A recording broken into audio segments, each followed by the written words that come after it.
You shaved. It looked fine. Then 2 days later, those red bumps are back. Again, you've changed your razor. You've left it longer in between shaves. You've tried doing nothing and it keeps happening. Hey, I'm Dr. Sylvia, an NHS GP and women's health doctor.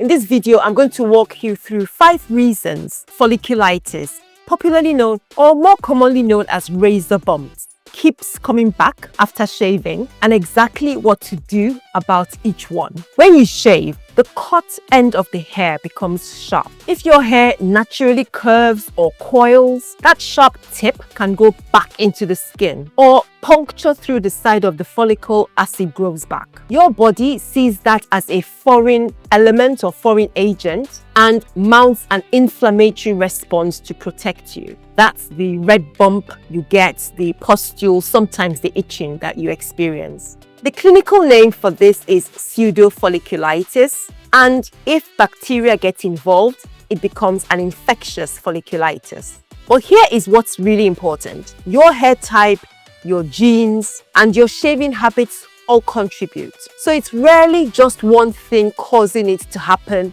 and happen over and over again. Reason number 1. You're shaving without proper preparation. If you're shaving on dry skin or without warming the area first, the hair shaft is stiff, the follicle isn't open, and the blade is dragging on the skin or across the hair, not gliding.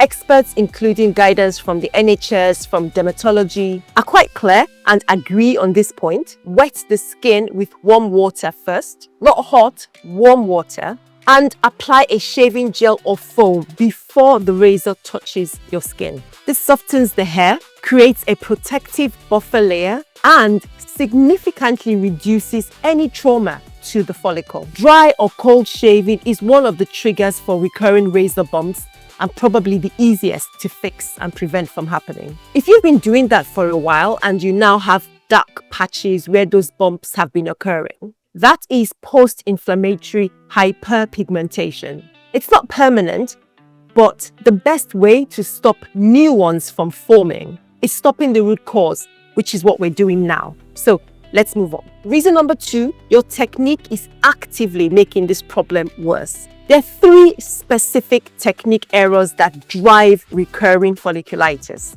The first one is shaving against the direction of your hair growth. This cuts the hair at a sharp downward angle beneath the surface, making it more likely to grow back into the skin.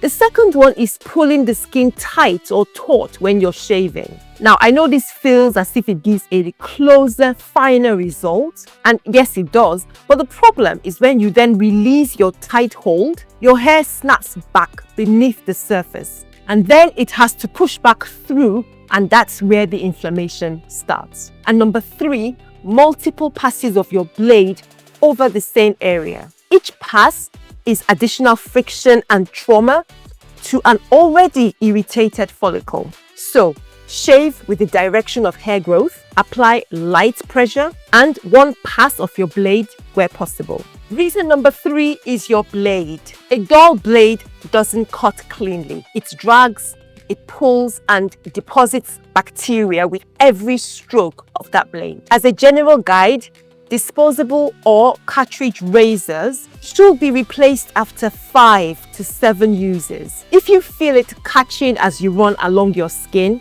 it's past its due date. And this is something we don't often do. I'm guilty as well. Rinse the blade after every single stroke. You've got hair, dead skin cells, and shaving gel or foam all accumulating between strokes, and that buildup can increase both friction and the load of bacteria that the blade is carrying. One more thing, there's a common myth that multi-blade razors make folliculitis worse, but a 2025 clinical review found actually the opposite. Multi-blade technology combined with pre-shaving hydration and post-shave moisturization was actually associated with improved skin appearance in people with folliculitis. So the issue isn't the number of blades, it's the technique and the prep most of the time. Reason for what you're doing after the shave. After shaving, follicles are temporarily open. At that point, they are more vulnerable to irritation and infection. skipping the aftercare extends how long any reaction will last. So what will actually help? Applying a cool, damp cloth straight after shaving to close down the inflammation. Use a fragrance-free, gentle moisturizer to restore the skin barrier. And this one matters, leave any bumps which appear completely alone. Picking or squeezing at them introduces bacteria deeper into the follicle. It extends inflammation, makes the chances of scarring higher, and in some cases could actually lead to deeper infections where you do need antibiotic treatment. If you keep getting bumps with visible pus after shaving, that's a good reason to speak to your GP to work out why they keep coming back to such extent, and make sure we're not dealing with conditions like hidradenitis or diabetes, which sometimes can present in similar ways. Outside of that, in many cases, a short course of a topical treatment or cream can quickly break the cycle. Now, reason number 5, and the one that we most often blame ourselves for, but really it's nothing that we can do anything about. This is your hair type and your genes. Naturally coiled or curly hair grows from a curved hair follicle. That curved structure means that as the hair regrows, it's anatomically more likely to angle itself back into the surrounding skin. That's nothing to do with your technique or blade, it's simply the structure that you're born with. There's also a well-documented genetic variant, if some of you want to read more about this, with the keratin gene in some people, which increases the risk of developing folliculitis by shaving by 6 times. So this might be some people's experience and worthwhile considering if you keep getting recurring razor bumps. It's been established in dermatology research and explains why some people can shave every day with 0 problems and others just can't.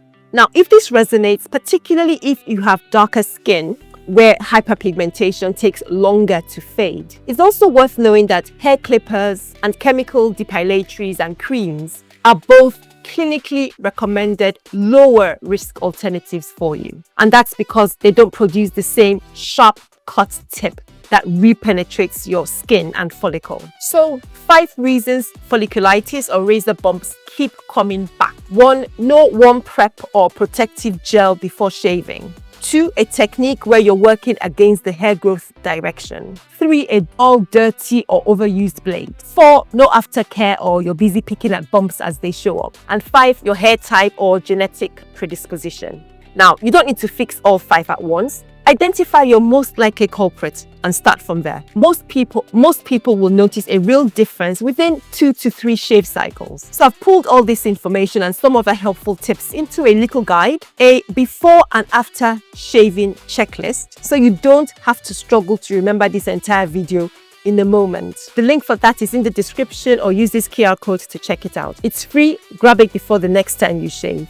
Next time, I'm covering something else that comes up a lot in this space: skin changes in the bikini and vulval area that women don't often feel comfortable talking about during their appointments. Drop your question in the comment section below. I might answer it in the video. And if you found this helpful, please share it. Some people are not sure about this and really struggling with this issue. Give this video a like and of course consider subscribing to the channel, and I'll see you again soon.